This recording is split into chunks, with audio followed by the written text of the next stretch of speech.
Hey everybody, it's Jason from the Texas Gun Vault, and once again I'm coming to you with another range report. And today's range report is on a cool little 22 pistol from Ruger. This is the Mark IV Target, and you guys know that in general I am not the biggest fan of Ruger firearms. However, when it comes to their dedicated 22s, I really feel like they make some of the best stuff out there. Everything from the 10-22 rifle to the 22-45 and of course the Mark series of pistols.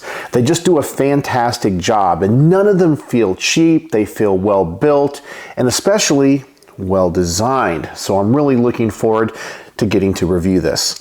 But before I talk about the things that I like and don't like and obviously get this to the range, I want to thank the people that always make these videos possible. First and foremost is the person that lent this awesome pistol to the channel.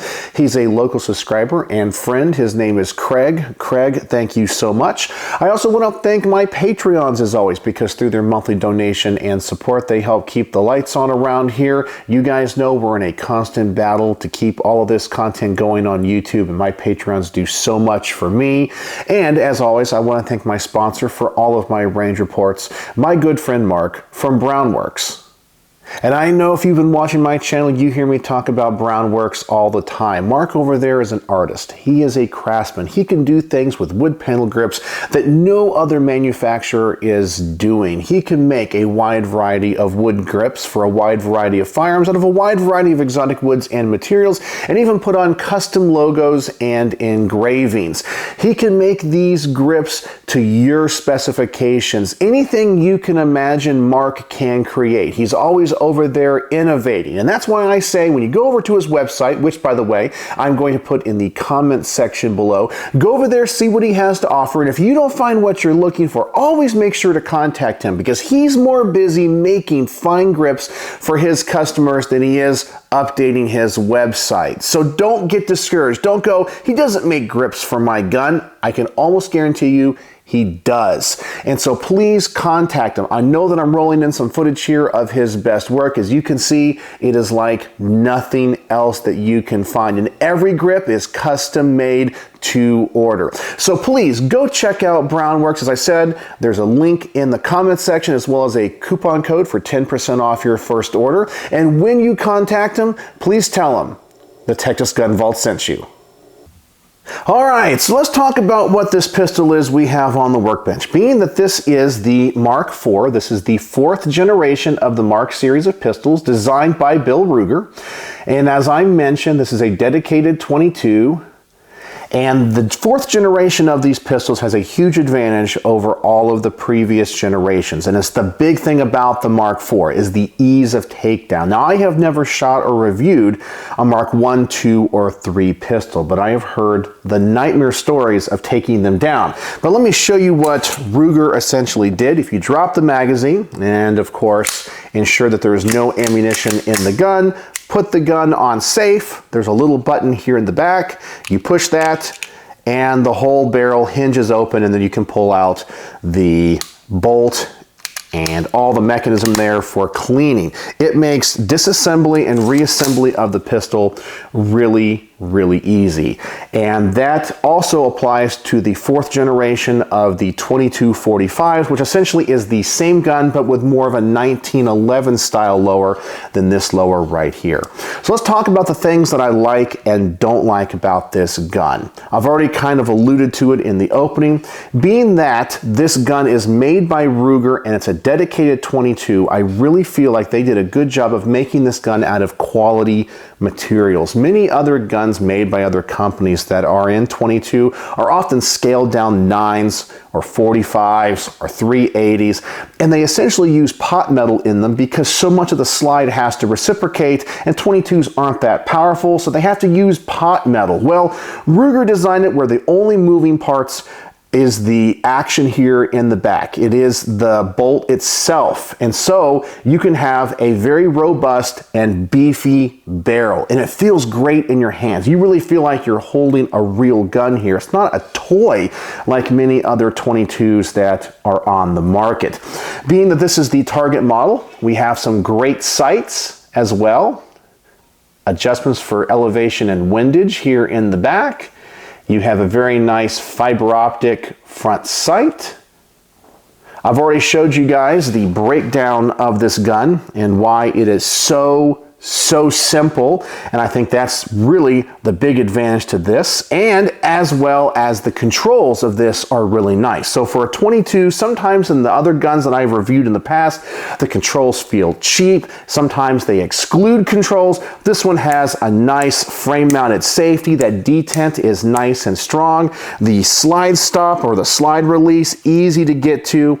It's a well thought out and ergonomic pistol from that standpoint. So now let's talk about the things that I don't like, and really there's only about 3. Now when it comes to their 22 pistols, either the 22-45 or the Mark series of pistols, everyone's going to talk about which one you prefer because of the angle of the grip. Now the Mark series of pistols has a very slanted angle here. Reminds me very much of like a World War I Luger pistol. It looks like it would be very ergonomic, but when you have it in your hand, and this is of course my personal opinion, it's too slanted. And that's probably why I prefer the 22-45 over the Mark series, because it has more of a 1911 grip angle, which for me is more familiar because I've shot more 1911s than I have Luger pistols. The capacity of these magazines is only 10 rounds. I know that's kind of an industry standard when it comes to 22 because it is a rimmed cartridge and they don't stack in magazines very well, but other companies have designed magazines today with 15 rounds. Some of them are kind of staggered versus just being a single stack. I really wish that there were more options for it. And the last thing is a qualitative aesthetic choice, and really I don't think the gun needs it, but here on the bottom of the barrel, like on many Ruger pistols, they put an instruction manual. It says read the manual before operating the firearm. I don't know if that's coming across there. They do a pretty good job of using a nice font and putting it under the barrel so you don't see it, but many other companies don't do that. Is it for liability reasons? I have no idea. I don't like that. I don't need the instruction manual on my gun. Take it off. You have such a beautiful gun otherwise, and you ruin it with that. All right, so I've talked enough about this pistol. So let's get this thing to the range. I'm gonna load up a few magazines and we're gonna shoot it as always, starting off at 7 yards. I just wanna see how the gun functions, what the point of impact and aim is like. Is it accurate? Is it easy to shoot? Do I discover anything about the gun that I like and don't like that I haven't already mentioned? So here we go, 2 magazines. These are my very first shots. I know some people are gonna ask, I am using CCI mini mags for almost everything in this range report, and the one time I don't, I will let you know when that is and why that I'm doing it. So here we go, 2 magazines. Let's see how this gun performs.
And as I would expect with a gun of this reputation and called the Target, well, it's obviously very, very accurate. The trigger on this is really nice. My only thing that I would want to see improved on this trigger is the reset to be a little bit more tactile. It's very short. You're right up against the wall when it does reset, but I would like to have a little bit more of a feeling on that reset.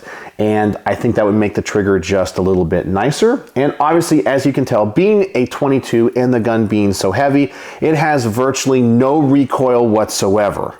which makes this gun the perfect gun for maybe beginner shooters. If you're not a target shooter or some type of competition shooter, it'd be a great pistol to introduce new shooters to firearms with. It's not scary, it doesn't hurt your hands, it's really nice, it's accurate, and honestly, right now it's checking that all-important box for me, the fun box. Yeah, this gun is already a lot of fun to shoot. The only thing that I noticed about this that is a little bit odd, and I kind of alluded it to earlier in the video, is this grip angle. So when you insert these magazines, I kind of want to put them in at a traditional angle or a pistol angle here in the United States that we're used to.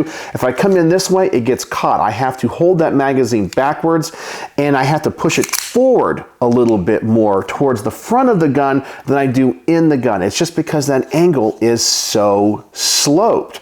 But that's obviously something that you can get over. All right, so now I'm going to double the distance of this target, see what happens to this group, put a few more magazines through this, and see if I discover anything else about this pistol that I want to talk about.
All right, and the gun, of course, is still super accurate, and it is still a lot of fun to shoot, but as you saw, we did have some stovepipes, and I am using CCI mini mags, which are, of course, a great 22 ammunition. Now, one thing I did discover, because Craig did lend me a lot of magazines, I think I have 4 here on the workbench, but I think I have a total of 10. I noticed that this problem only happened on some of the mags, others it didn't. So I don't know if these mags are just a little bit fidgety when it comes to certain ammunition. Some of them are better than others. They all seem to be relatively brand new, so I don't think that's a problem. But this problem seemed to only happen with certain magazines. Other ones ran great. So if this was my pistol, I would probably have to mark which mags are giving me the trouble and which ones are not. But the ones that aren't giving me the trouble are working just fine. So if you have some experience with this pistol or these magazines, or maybe CCI mini mags in these, and you have something to tell me and can say, hey, yeah, it doesn't work well if you do this or that, I'd love to know in the comments section, because I spent about 15 minutes trying to figure all of this out and what the best combination was. It just seemed like some magazines worked better than others. Some ran perfect and some stovepiped every single time. But besides that, the gun is running great. And now that it is a target model, I'm going to bench rest this, or at least hold it up against a barrier. I'm going to set the target out now at 25 yards, which is the furthest I can shoot at this range. I just want to make sure that this gun continues to be accurate and fills the role of a target pistol. So here we go. 2 more magazines at 25 yards.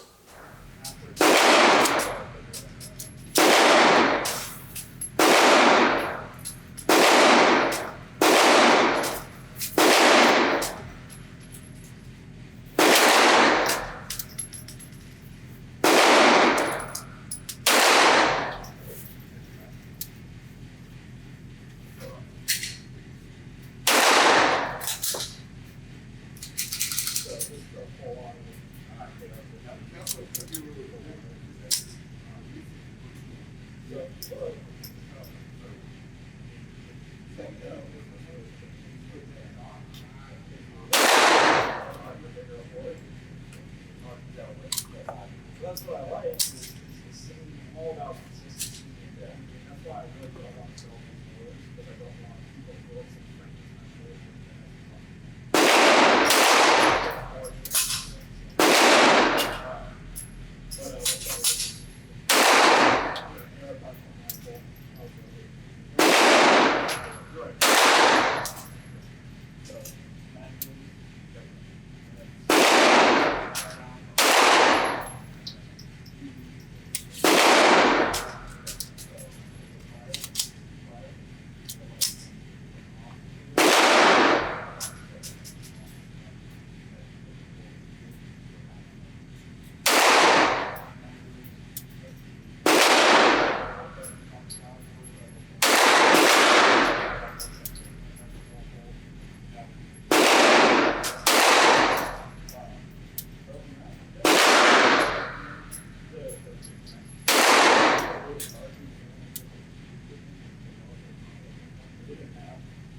And as you can see, I'm still having a few stovepiping issues, and of course that group opened up, but I'm going to tell you why. It's because I literally could not see the point of impact on that target. It was just too far away, and those holes in the target, of course, are 22 caliber, and while I have pretty darn good eyesight, I could not see where they were going. So I was just trying to aim for the center of the target, and I wasn't able to adjust because I literally could not see them.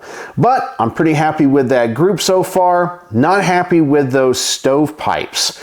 And so now I'm going to do the quick magazine change test. And some of you might be saying to yourselves, why in the world is he doing that on a target gun? Well, the reason is there are some people that watch my channel, they comment in the comment section and be like, well, 22 is the only caliber that I can handle. Maybe they're older, or they have arthritis, and they want to know if this gun can be used in a self-defense scenario. But I can also see where somebody might be using this gun in competition. And some of those competitions which use smaller calibers, you might have to shoot this gun fast. So I just want to see, number one, if I can shoot it fast, because it is a fun plinking gun, but I'm also curious if you had to use it in a self-defense scenario, which I would not recommend because it is a rimfire cartridge, but if you did, can you get these magazines in and out of this gun really fast, and can you do it effectively and get the gun back in action? So we're going to see that before we try some other things. So here we go, the quick magazine change test.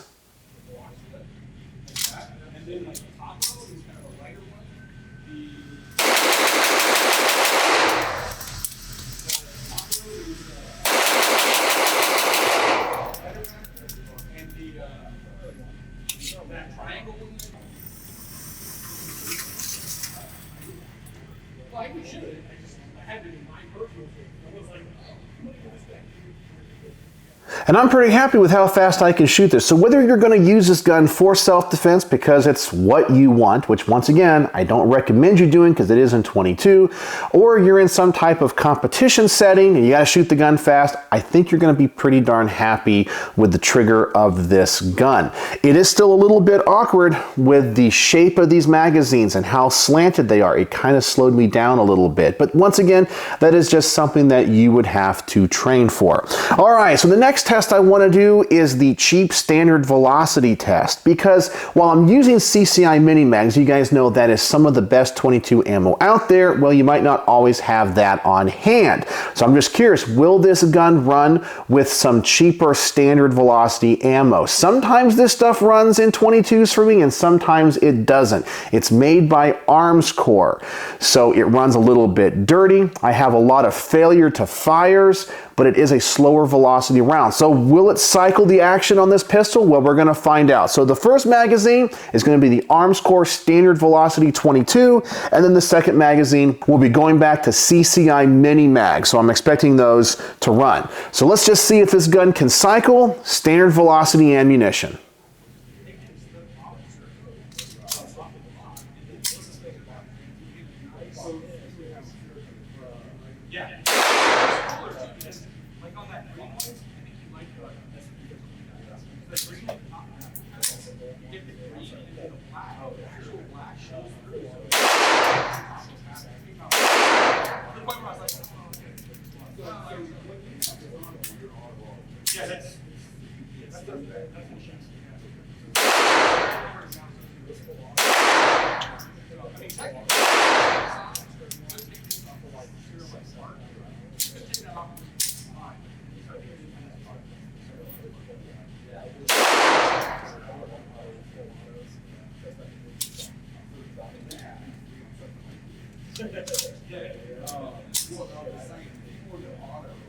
Yeah, I don't. The 19. I don't like it on the 19. And of course, I don't like it.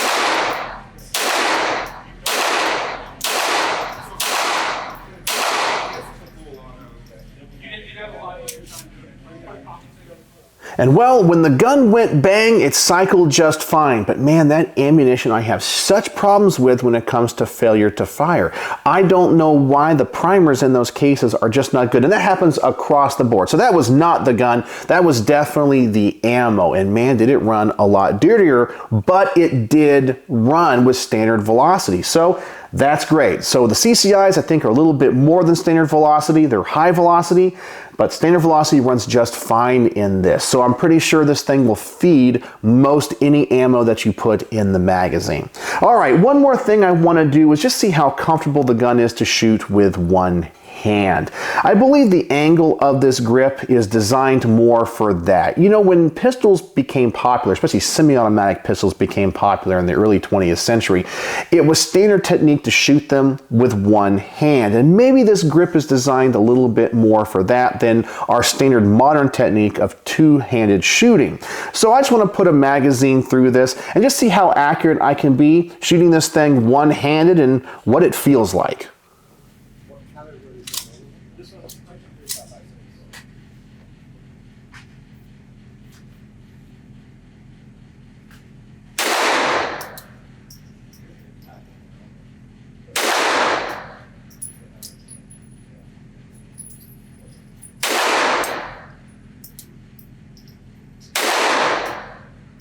So the bolt catch, that's like you want to pull it back and pull it back and pick it up. So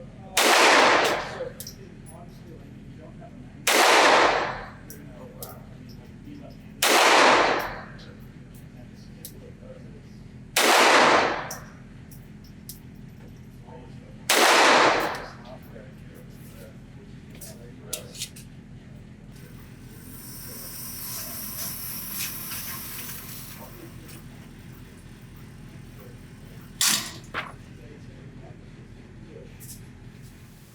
And to be very honest with you, I think it shoots a lot better one-handed than it does two-handed. And so if you're looking at getting one of the Ruger 22 pistols, I would suggest holding both the Mark series and the 2245 and seeing which one is better for you. But if you like more of the modern shooting technique, I think you're going to like the 2245 a little bit more because it has that more natural angle like a 1911. So I've had an opportunity to put a lot of rounds through this at the range. So what are my final thoughts on the Ruger Mark IV target? Well, after shooting this, I am more interested in this pistol than I have ever been in the past. I guess my bias towards Ruger has always prevented me from buying one. But man, is this gun a really fun gun to shoot. It seems to be exceptionally accurate. It seems to be really reliable because I think all of those problems that I was having were really more ammunition or maybe magazine issues. It wasn't the gun itself. The gun feels robust in my hand. It feels well built. It's a time-tested and proven design. It's just a lot of fun to shoot, and I can see why this gun has pretty much been in production, or variants of this gun have been in production for many, many decades, and I'm pretty sure there's going to be many variants in the future. It's a lot of fun to shoot. I really don't have any complaints about it that would be deal breakers. I do think I would prefer the 2245 a little bit more, but man, I like the look of this, even though it's not the most ergonomic. And if I was going to buy a Mark series pistol, I would definitely buy the latest generation of the Mark IV because of the ease of takedown. So overall, this thing has been fantastic. It's been accurate and a lot of fun to shoot. So on my star system, how would I rate the Ruger Mark IV target? Well, this thing easily gets 4.5 stars out of 5. Thank you, Craig, for lending this to the channel. It has been an absolute pleasure to shoot, and I had so much fun. And I think that's the biggest takeaway with this gun. It is just the perfect range plinking gun to take friends out to the range with and just have some fun. Man, this coupled with a Ruger 1022, you can go out and shoot for a long time, relatively inexpensive, and just have a great time. So that is my range report, Ruger Mark IV target. So what do you guys think? Do you own one of the Mark series of pistols? And do your experiences with this gun mirror mine? I'd love to know in the comments section below. So, as always, thanks for watching.